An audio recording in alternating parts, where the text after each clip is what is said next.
¿Qué es la PNL? La PNL son las siglas de programación neurolingüística y consiste en la utilización de la comprensión del funcionamiento de la mente humana para alcanzar el máximo potencial posible, ya sea en el área de las emociones, los negocios, las relaciones, el deporte, etc. De hecho, la PNL también es definida como la ciencia que estudia la excelencia humana. En términos sencillos, la PNL es una tecnología, es decir, una herramienta que nos permite reprogramar nuestra propia mente y la de los demás, para que así podamos instalar programas mentales que nos permitan obtener los resultados que queremos en la vida. De ahí que la PNL y el coaching sean una combinación explosiva. Gracias a las herramientas que entrega la PNL para programar la mente, también es conocida como la ciencia del desarrollo personal. La PNL o programación neurolingüística fue elaborada a partir de un modelo construido mediante la observación de personas excepcionales. Modelar es lo mismo que haces cuando bajas un programa a tu computadora y lo ejecutas. En los orígenes de la PNL, sus creadores, Richard Bandler y John Grinder, bajaron el programa, es decir, que modelaron a personas excepcionales, incluidos grandes terapeutas de su época, como Milton Erickson, conocido como el padre de la hipnosis. Ejecutaron el programa en sus propias computadoras, es decir, los cerebros, y con ello obtenían los mismos resultados asombrosos que aquellos que tenían el programa original. De forma que si tú aprendes dicho programa, puedes también generar los mismos resultados que de los sujetos originales. Así nació la PNL, pero con el tiempo fue expandiendo sus posibilidades. Ahora no solamente enseña modelo original basado en los terapeutas exitosos de la época de los 70, como Virginia Satir, Fritz Perls y Milton Erickson, entre otros, sino que también entrega las herramientas necesarias para modelar la excelencia de otras personas y así obtener los resultados que deseas en tu vida, e incluso si eres suficientemente hábil, puedes mejorar el modelo original. Te sugiero que busques y leas el libro de Anthony Robbins llamado Poder sin Límites. En él encontrarás un modelo comprobado para que el éxito y desarrollo personal. Este libro es un verdadero coaching como PNL. ¿Qué es PNL? ¿Qué significa? PNL son las siglas de programación neurolingüística. La programación son las modalidades de PNL o sistemas representacionales de la PNL. Son distintas formas en las que los seres humanos pensamos. La comprensión de este conocimiento posibilita que seamos capaces de modificar la forma de pensar y, por tanto, tenemos la capacidad de conseguir cualquier resultado u objetivo que deseamos. Esto es gracias a la reprogramación de nuestra propia mente a voluntad. Neuro implica que el ser humano utiliza el sistema nervioso para pensar, es decir, a grosso modo, el cerebro. El sistema nervioso es un conjunto de distintos cables llamados neuronas, conectados entre sí en uniones llamadas sinapsis. A través de determinadas técnicas de PNL es posible establecer nuevas conexiones neuronales, con lo que se obtienen resultados asombrosos y muchas veces inmediatos. En la vida cotidiana, cada vez que aprendemos algo, estamos estableciendo nuevas conexiones entre neuronas, es decir, nuevas sinapsis. Así también, como aprendiste un mal hábito, puedes también reaprender dejar este mal hábito, como por ejemplo el hábito de la postergación, la mediocridad, dejar solo lo suficiente y otros hábitos como fumar, comer en exceso, etc. La lingüística. La PNL utiliza el lenguaje como herramienta para el cambio con un énfasis especial en el lenguaje corporal. La PNL llama fisiología a parte importante de este lenguaje corporal, respiración, postura, etc. En palabras sencillas, en el contexto de la PNL, un sinónimo de fisiología es la palabra corporalidad. También se incluye el movimiento de los ojos, en lo que la PNL llama accesos oculares o claves de accesos oculares. La técnica de rapport como PNL también se realiza gracias casi exclusivamente el lenguaje corporal de nuestro interlocutor y el propio.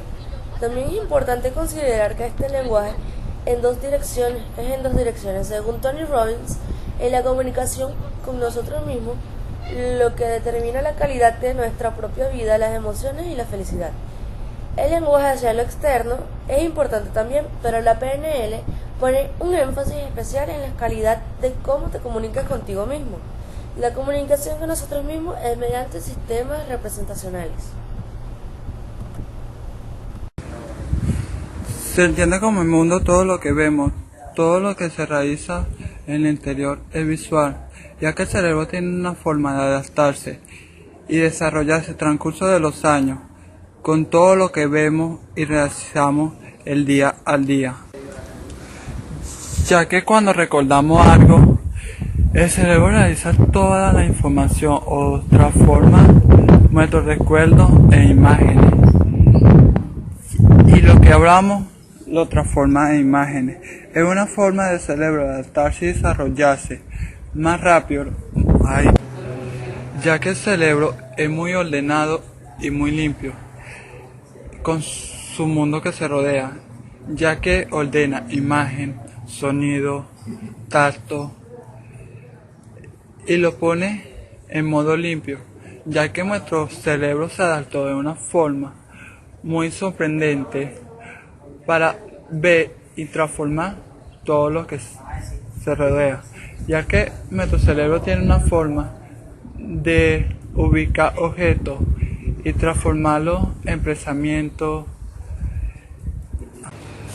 ya que lo visual es todo aquello que se trata de movimiento o lo que lo rodea, el mundo interior. Ya que nuestro cerebro tiene la habilidad de analizar la altura, color, si todo está lejos, cerca, ya que nuestro cerebro tiene esa habilidad, es también parte cosa innecesaria y lo invita, como por ejemplo cuando nuestro cerebro puede ver algo y lo ignora, el rostro como tal, ya que el cerebro lo ve, pero lo ignora, lo rechaza, pero sabe que está ahí como el cuerpo. Nuestro cuerpo tiene una mano, un dedo, tenemos tal cicatrices, tenemos tal nudad, tal sitio, pero lo ignora, lo separa, ya que tiene ese modo de adaptación para acartar nueva información, nuevas imágenes. Ya que el cerebro transmite todo esto, el cerebro tiene otra habilidad que es los auditivos.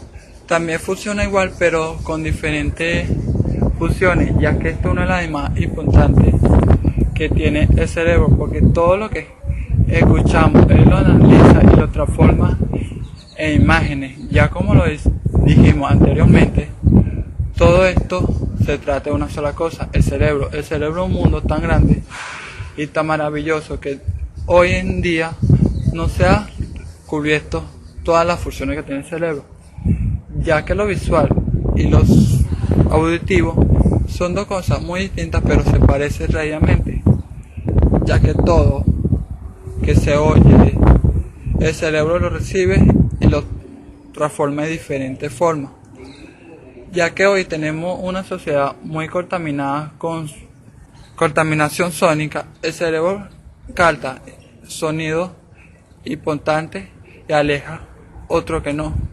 Por ejemplo, cuando estamos dormidos o cuando estamos durmiendo, el cerebro capta todos los sonidos, pero lo aleja a la vez, ya que esto es para que el cuerpo descanse, desarrolle. El cerebro agarra este modo de defensa, ya que cuando a veces estamos durmiendo ponemos la alarma, y cuando la alarma suena, a veces el cerebro rechaza ese sonido, pero está constante, el cerebro sabe que el sonido está sonando. Por eso hay la mayoría de la gente, cuando está soñando, cuando suena el despertador, nunca lo escucha, pero está ahí. También el cerebro tiene otra habilidad, que es otra habilidad que es la cinestística, ya que el cerebro tiene la habilidad de sentir sentimientos, o uno mismo tiene la habilidad de sentir sentimientos, emociones, entre otros. Ya esto lo abarca la cinestística,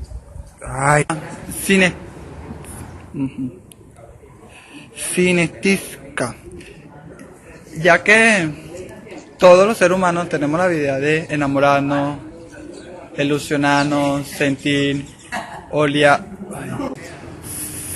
desprecio, entre otros.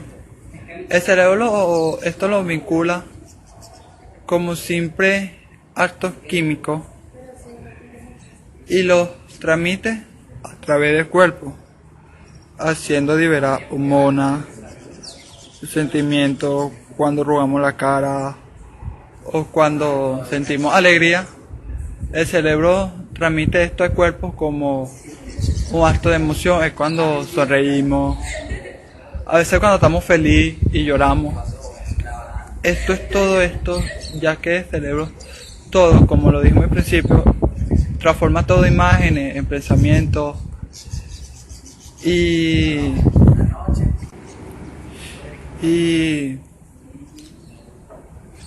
la felicidad como tal.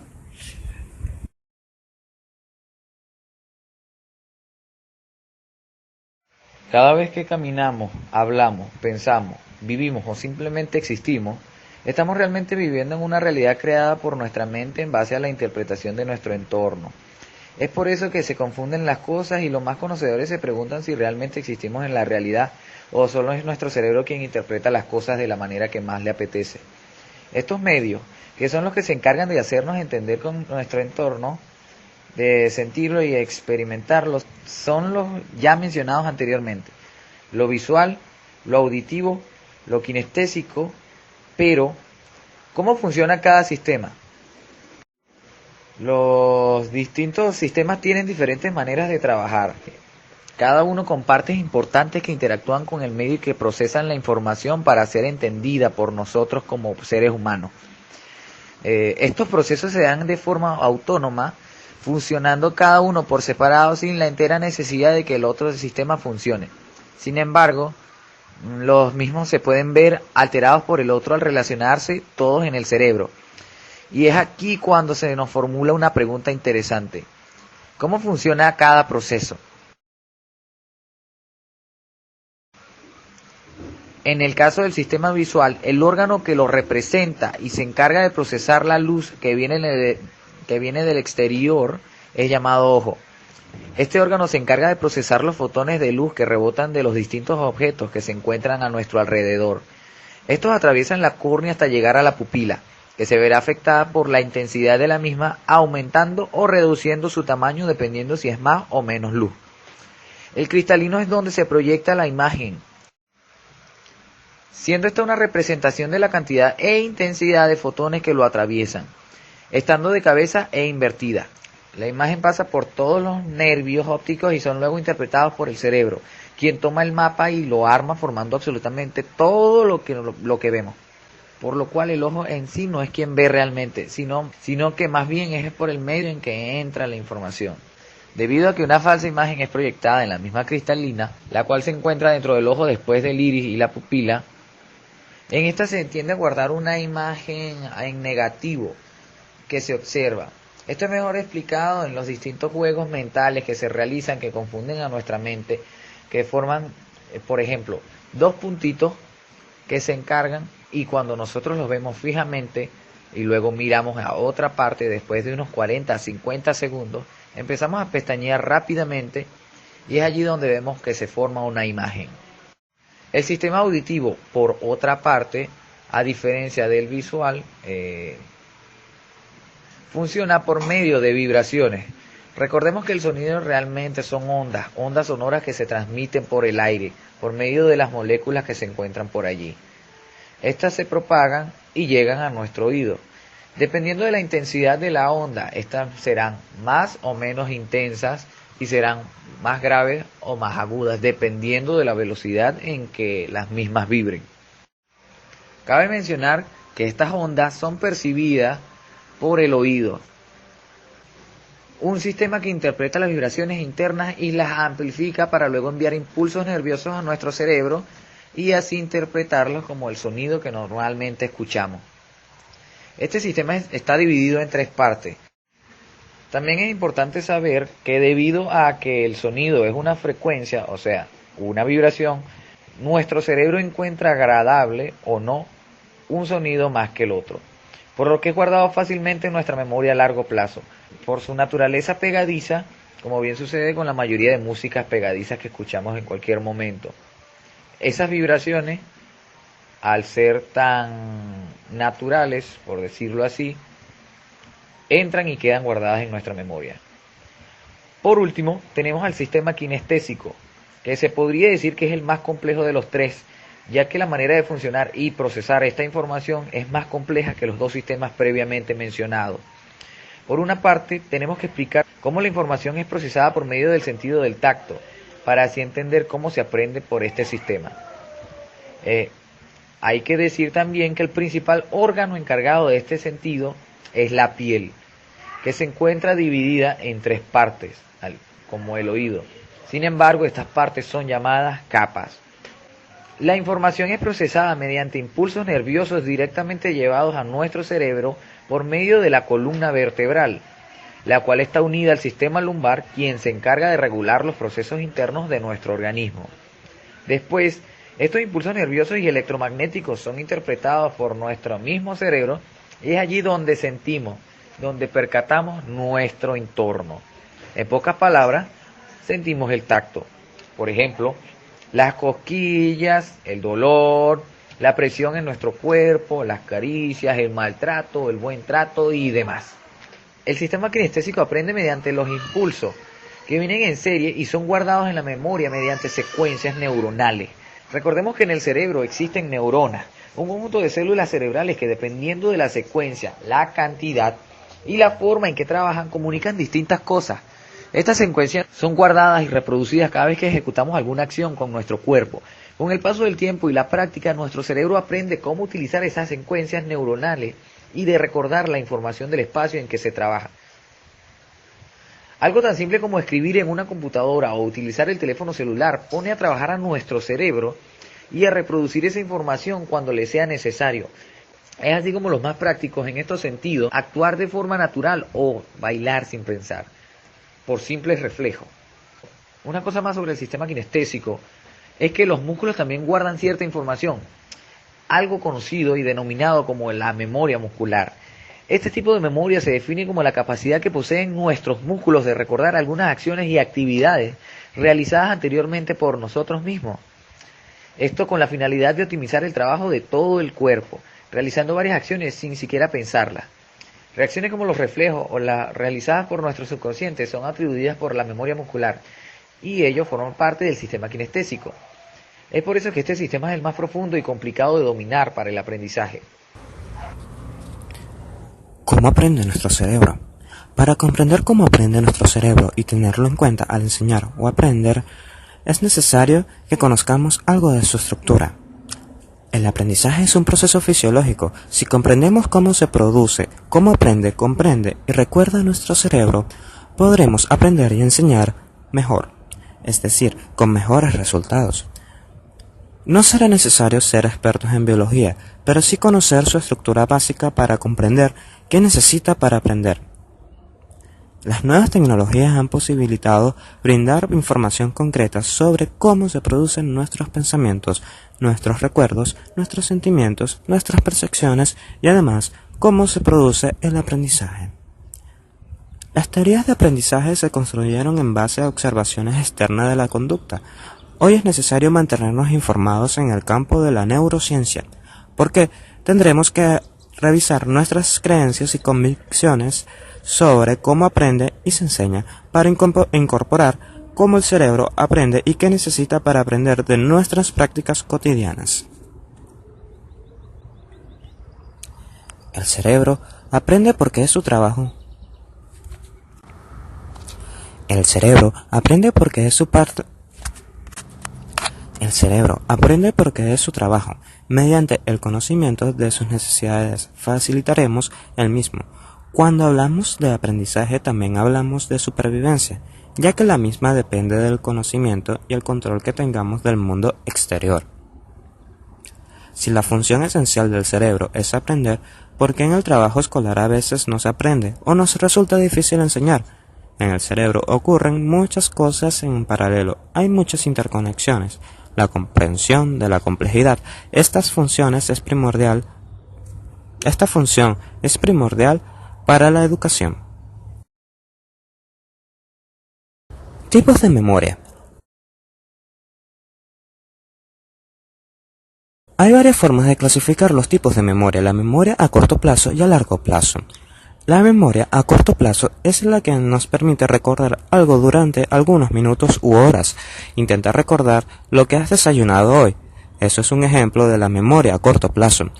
Se trata de información que tu cerebro acaba de recibir. Ahora piensa en tu primer día de clases o el día que fuiste por primera vez a un parque. Esos son ejemplos de acontecimientos guardados en tu memoria a largo plazo. Esto es aquella que permite recordar algo para siempre. ¿Cómo influyen las emociones en el aprendizaje?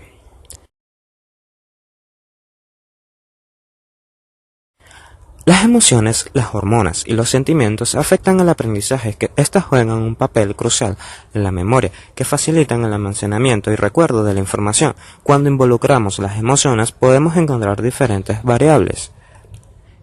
Puede que en ese momento la persona pueda sentir un placer o dolor. Se puede utilizar como una gran aliada y como una poderosa estrategia de aprendizaje, o puede que sea todo el caso contrario. Por eso debemos tener mucho cuidado. ¿Qué necesitamos para aprender? 1. Estar atraído o atraído por la novedad. Se necesita a veces estar al día con las informaciones. Eso te mantendrá actualizado sobre todas las... ¿Qué se necesita para aprender? 1. Estar atraído o atraído por la novedad. Se necesita a veces estar al día con las informaciones. Esto te mantendrá actualizado sobre todas sus novedades. 2. Desafíos. Tomar las cosas como un desafío que debes superar en cierto tiempo dedicado, así de cierta manera se sentirá una satisfacción del logro al finalizar y haber obtenido con excelencia todos los conocimientos. 3. No salir del contexto. Buscar lo adecuado y lo más preciso posible, sin tener que salirse del tema principal del cual quieres extraer la información, al menos que sea necesario. 4. Aprender haciendo. Esto es una gran forma para aprender, pero no siempre será la más adecuada. A veces un poco de teoría no estaría mal, ¿verdad? Y por último, un ambiente motivador y ordenado. La distracción es algo que puede suceder a menudo, entonces, ¿por qué no volver esa distracción en algo que nos pueda ayudar? De ahí proviene el ambiente motivador. Pero, eso sí, un ambiente ordenado es una gran forma de no perder las cosas que necesitas en el momento exacto. Por eso debemos tener mucho cuidado. ¿Qué Para el aprendizaje. ¿Qué necesitamos para aprender? 1. Estar atraído o atraído por la novedad. Se necesita a veces estar al día con las informaciones. Eso te mantendrá actualizado sobre todas las... ¿Qué se necesita para aprender? 1. Estar atraído o atraído por la novedad. Se necesita a veces estar al día con las informaciones. Esto te mantendrá actualizado sobre todas sus novedades. 2. Desafíos. Tomar las cosas como un desafío que debes superar en cierto tiempo dedicado, así de cierta manera se sentirá una satisfacción del logro al finalizar y haber obtenido con excelencia todos los conocimientos. 3. Lo más preciso posible, sin tener que salirse del tema principal del cual quieres extraer la información, al menos que sea necesario. 4. Aprender haciendo. Esto es una gran forma para aprender. Y por último, un ambiente motivador y ordenado. La distracción es algo que puede suceder a menudo, entonces, ¿Por qué no volver esa distracción en algo que nos pueda ayudar? De ahí proviene el ambiente motivador. Pero, eso sí, un ambiente ordenado es una gran forma de no perder las cosas que necesitas en el momento exacto. Como un caso debemos tener mucho cuidado.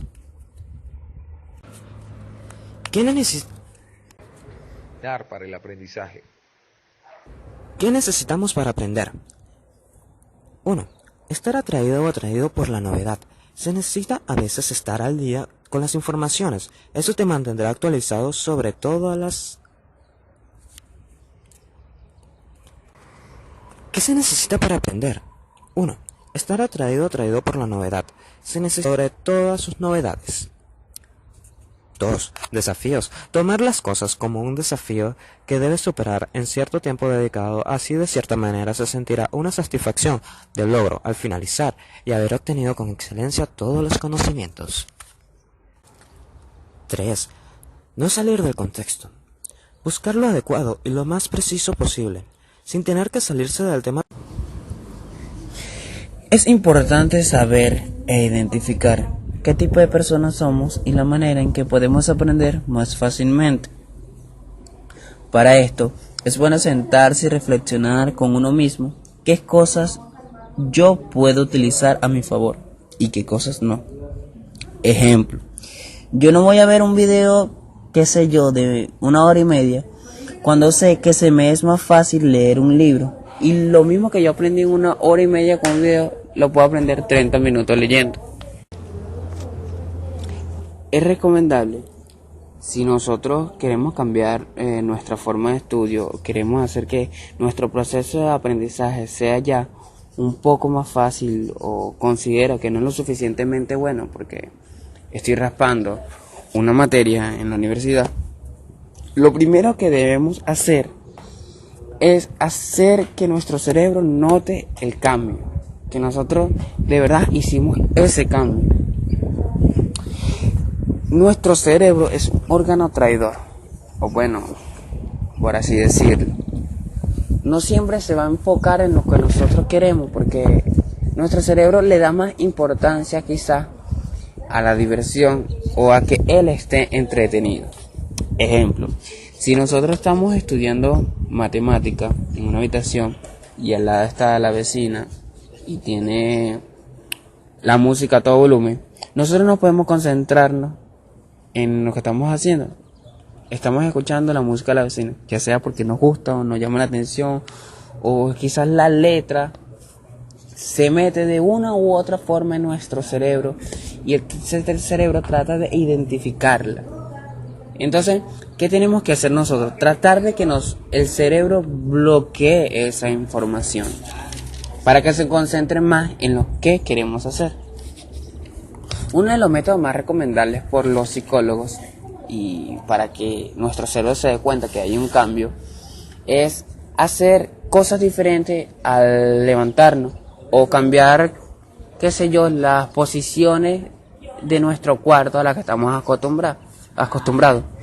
Es decir, nosotros estamos acostumbrados a colocarnos la camisa de ver el pantalón. Bueno, lo hacemos al revés. Nos colocamos el pantalón y luego la camisa. O estamos acostumbrados que nuestro televisor está siempre al frente. Bueno, ahora lo vamos a colocar al lado. Esto permite de cierta manera influir al cerebro de manera cognitiva para que él de una manera u otra entienda que estamos tratando de cambiar algo.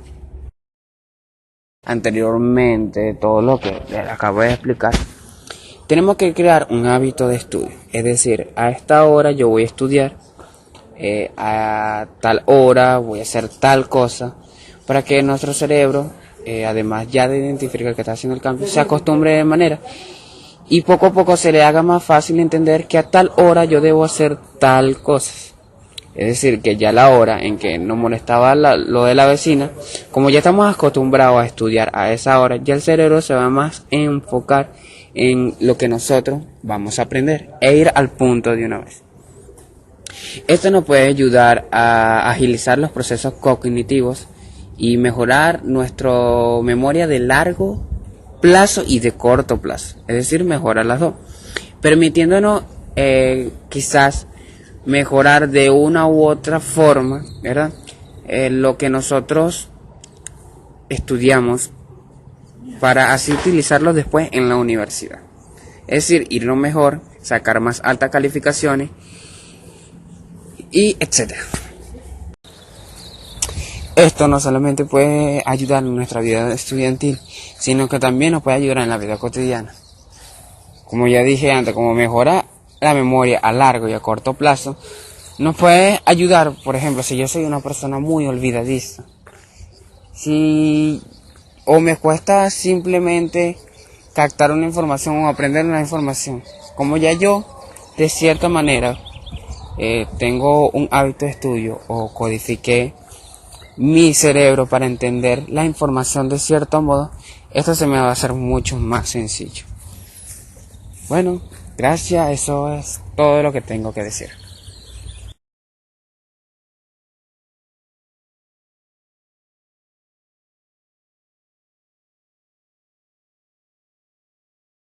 El video fue grabado de tal manera de que en las dos fuentes que se utilizaban, el video fue grabado de dos maneras.